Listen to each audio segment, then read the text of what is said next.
उत्तर प्रदेश में माफियाओं की वजह से योगी आदित्यनाथ को इतना परेशान किया गया कि उन्हें संसद में रोना पड़ गया।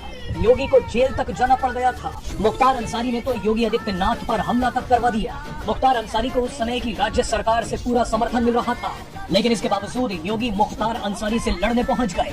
तब योगी के पास न तो कमांडोज की सिक्योरिटी थी और न ही राज्य सरकार का समर्थन, लेकिन योगी अकेले ही मुख्तार अंसारी से भिड़ गए। उस समय भले ही योगी आदित्यनाथ इतने ताकतवर ना हो, लेकिन आज योगी आदित्यनाथ की ताकत इतनी है कि माफिया जमीन के नीचे पहुंच रहे हैं। 19 साल पहले यानी 2005 में पहली बार योगी आदित्यनाथ और मुख्तार अंसारी का असल में आमना सामना हुआ था।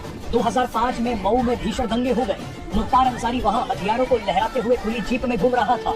मुख्तार अंसारी का रुतबा इतना था कि उसका काफिला जब सड़क से गुजरता था तो एक ही लाइन से 786 नंबर की 20 से 30 SUV निकलती थी। लेकिन उस समय भी योगी आदित्यनाथ अकेले ही मुख्तार अंसारी को चुनौती देने पहुंच गए। योगी ने उस समय मऊ दंगे के पीड़ितों को इंसाफ दिलाने का चैलेंज दे दिया, लेकिन शायद योगी आदित्यनाथ को पता नहीं था कि मुख्तार अंसारी ने उन पर हमले का प्लान बना लिया है। इसी बीच 2007 में गोरखपुर में भी दंगा हो गया। उस समय उत्तर प्रदेश दंगा प्रदेश हुआ करता था। गोरखपुर दंगों के खिलाफ योगी आदित्यनाथ धरने पर बैठने जा रहे थे, लेकिन उस समय की सरकार ने योगी आदित्यनाथ को गिरफ्तार करके 11 दिनों तक जेल में भेज दिया। इसी घटना को याद करते हुए योगी संसद में फूट कर रोए थे। इसके बाद आया 2008 में योगी आदित्यनाथ पर हमला किया गया। आजमगढ़ में योगी की गाड़ी पर पत्थर फेंके गए। इस हमले के पीछे मुख्तार अंसारी का ही हाथ था। योगी जानते थे कि समय लगेगा, लेकिन समय बदलेगा जरूर। 2017 में योगी आदित्यनाथ मुख्यमंत्री बन गए। उन्होंने माफियाओं से चुन कर बदला लिया। मुख्तार अंसारी हो या अतीक अहमद, सबकी धज्जियां उड़ा दी गई। मुख्तार अंसारी की 500 करोड़ से ज्यादा की संपत्ति जब्त हो गई।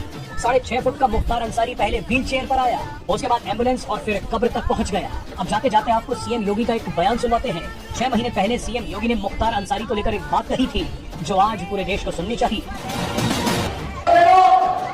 याद करिए, ये दंगा करवाते थे और तब हम जाति नहीं देखते थे।